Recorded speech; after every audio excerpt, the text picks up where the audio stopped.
दिनकर जी द्वारा रचित रश्मिरथी खंड काव्य के आधार पर श्री कृष्ण के चरित्र की विशेषताओं का उल्लेख करते हुए मैं बताना चाहता हूं कि श्री कृष्ण के चरित्र के विषय में यदि सरस्वती और गणेश पूरी पृथ्वी को कागज बनाकर भी लिखें तो नहीं कर सकते, लेकिन रश्मिरथी चरित्र के आधार पर, रश्मिरथी में जो चरित्र दे रखा है उसके आधार पर श्री कृष्ण के चरित्र की विशेषताएं इस प्रकार से हैं, उसे देखते हैं हम। पहला है उनका युद्ध विरोधी। कुछ लोग सोचते हैं कि महाभारत का युद्ध श्री कृष्ण जी ने कराया था, ऐसा नहीं है।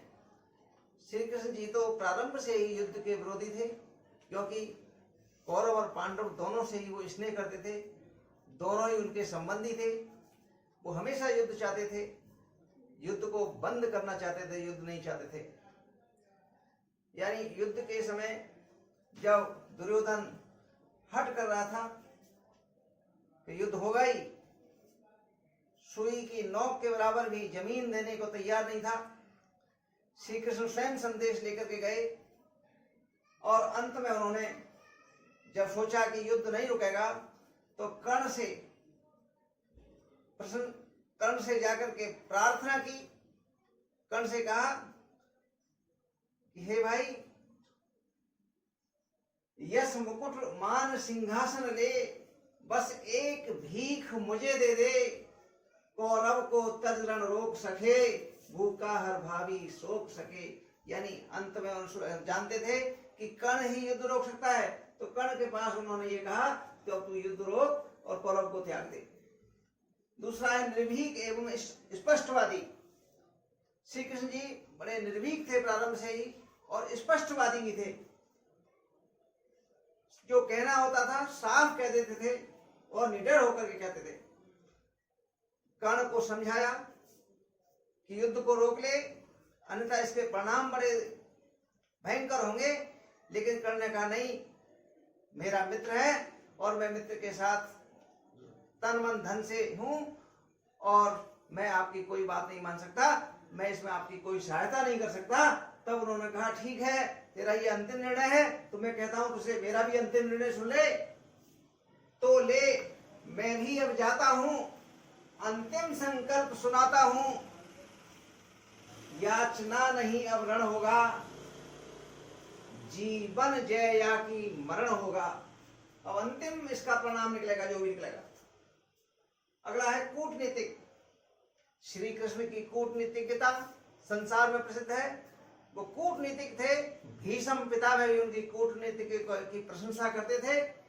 कूटनीतिक देखिए, युद्ध रोकते समय जब वो विफल हो गए तो कर्ण को उन्होंने उसका अंतिम और जो उन्हें कहना चाहिए था उसका जो परिचय था, वास्तविक परिचय उन्होंने दिया और लालच भी दिया कि हम तुझे सिंहासन देंगे, और उसका पूरा परिचय बता करके कहा कि कुंती का तू ही तने ज्येष्ठ, बलशील में परम श्रेष्ठ, मस्तक पर मुकुट धरेंगे हम, तेरा अभिषेक करेंगे हम।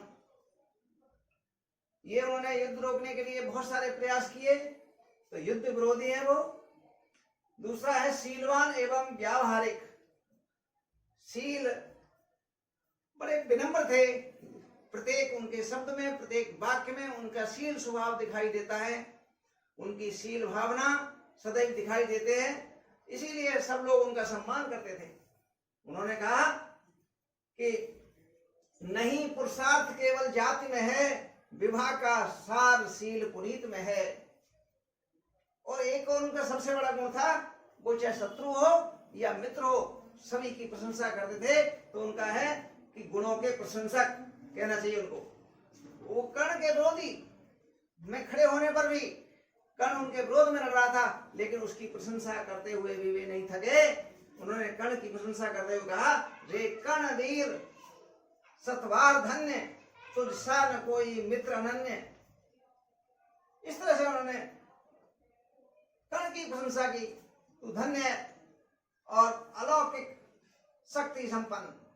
श्री कृष्ण जी विष्णु के अवतार थे, अलौकिक शक्ति से संपन्न थे। जब दुर्योधन ने हस्तिनापुर के राजसभा में उनको अपने घमंड का शिकार करना चाहा, उनको बांधने का प्रयास किया और अपमान करने की कोशिश की, तो उन्होंने अपना स्वरूप दिखा दिया पूरा। वो किस प्रकार से है जरा देखिए।